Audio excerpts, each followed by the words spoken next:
اعوذ باللہ من الشیطان الرجیم بسم اللہ الرحمن الرحیم رب اشرح لی صدری ویسر لی امری واحلل عقدۃ من لسانی یفقہوا قولی اعوذ باللہ من الشیطان الرجیم بسم اللہ الرحمن الرحیم۔ آج انشاءاللہ نہج البلاغہ کے کلمات قصار میں سے چوتھا اور پانچواں کو انشاءاللہ کوشش کر رہا ہوں بیان کرنے کی، تو فقط میں متن اور ترجمے کی حد تک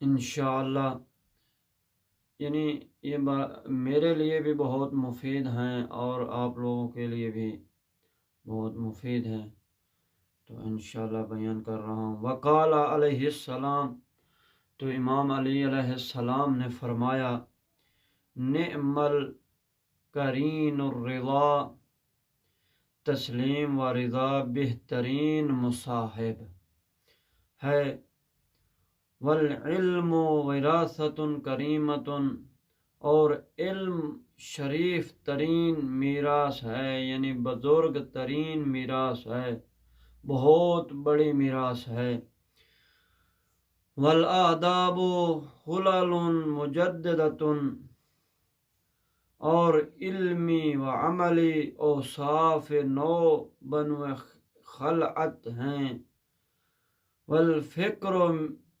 مرآۃ صافیہ، اور فکر صاف و شفاف آئینہ ہے۔ یہ ہے چوتھا اور پانچواں۔ فرمایا، وقال علیہ السلام، صدر العاقل صندوق سرہ، عقل مند کا سینہ اس کے بھیدوں کا مخزن ہوتا ہے،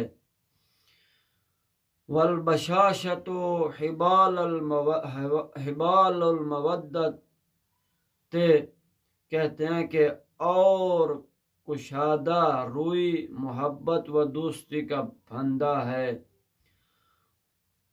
والاحتمال قبر العیب، اور کہتے ہیں ایوب، کہتے ہیں کہ تحمل اور بردباری عیبوں کا مدفن ہے جی۔ اور آگے فرمایا، والمسألۃ خیاء العیوب، کہ صلح و صفائی عیبوں کو ڈھانپنے کا ذریعہ ہے، یعنی جو انسان اپنے عقل کو استعمال کرے تو عقل بہت بڑی چیز ہے جی۔ اور دوسرا یہ ہے کہ یعنی صفائی اور ستھرائی، یعنی صفا، اپنے آپ کو صاف ستھرا رکھنا، یہ بھی عیبوں کو ڈھانپ دیتی۔ والسلام علیکم ورحمۃ اللہ وبرکاتہ۔